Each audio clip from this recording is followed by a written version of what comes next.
আজি আমি নৱমমান শ্ৰেণীৰ অসমীয়া বিষয়ৰ শিশুলীলা নামৰ পাঠটিৰ আন এটা প্ৰশ্ন উত্তৰ আলোচনা কৰিম।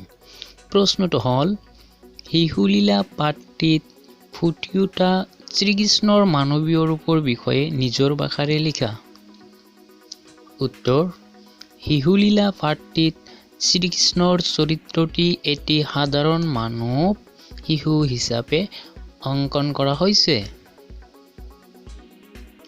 মানৱ সন্তানৰ দৰে মাতৃৰ প্ৰতি ঠেচ আদি ইয়াত সুন্দৰকৈ ফুটি উঠিছে। অপৰাধ কৰাৰ বাবে মাকে সন্তানক শাস্তি দিয়াৰ দৰে শ্ৰীকৃষ্ণইও দধিভাণ্ড ভঙা আৰু লৱণো নষ্ট কৰাৰ অপৰাধত শাস্তিত ভুগিবলগীয়া হৈছে।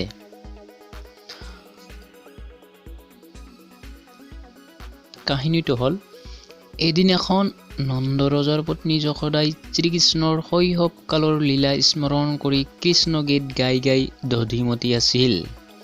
এনেতে শিশু কৃষ্ণ আহি মাকক দধিমতা কাৰ্যত বাধা প্ৰদান কৰিছে। তেতিয়া যশোদাই হাঁহি মাৰি কৃষ্ণক কোলাত তুলি লৈ স্তনপান কৰাবলৈ ধৰিলে। তেতিয়া যশোদাই কি কৰিছিল? হাঁহি মাৰি কৃষ্ণক কোলাত তুলি লৈ স্তনপান কৰাবলৈ ধৰিলে।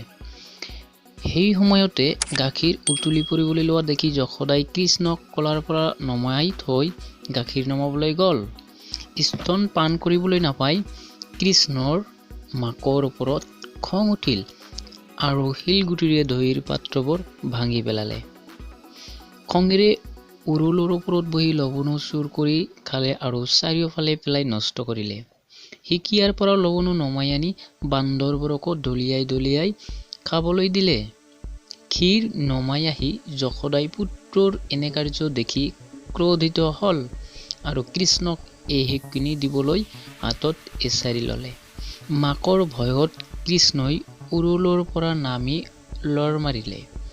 কৃষ্ণক পিছে পিছে খেদি যশোদাই ভাগৰি পৰিল। মাকৰ পৰিশ্ৰম দেখি কৃষ্ণই ভয় খোৱা যেন দেখুৱাই মাকৰ হাতত ধৰা দিছে।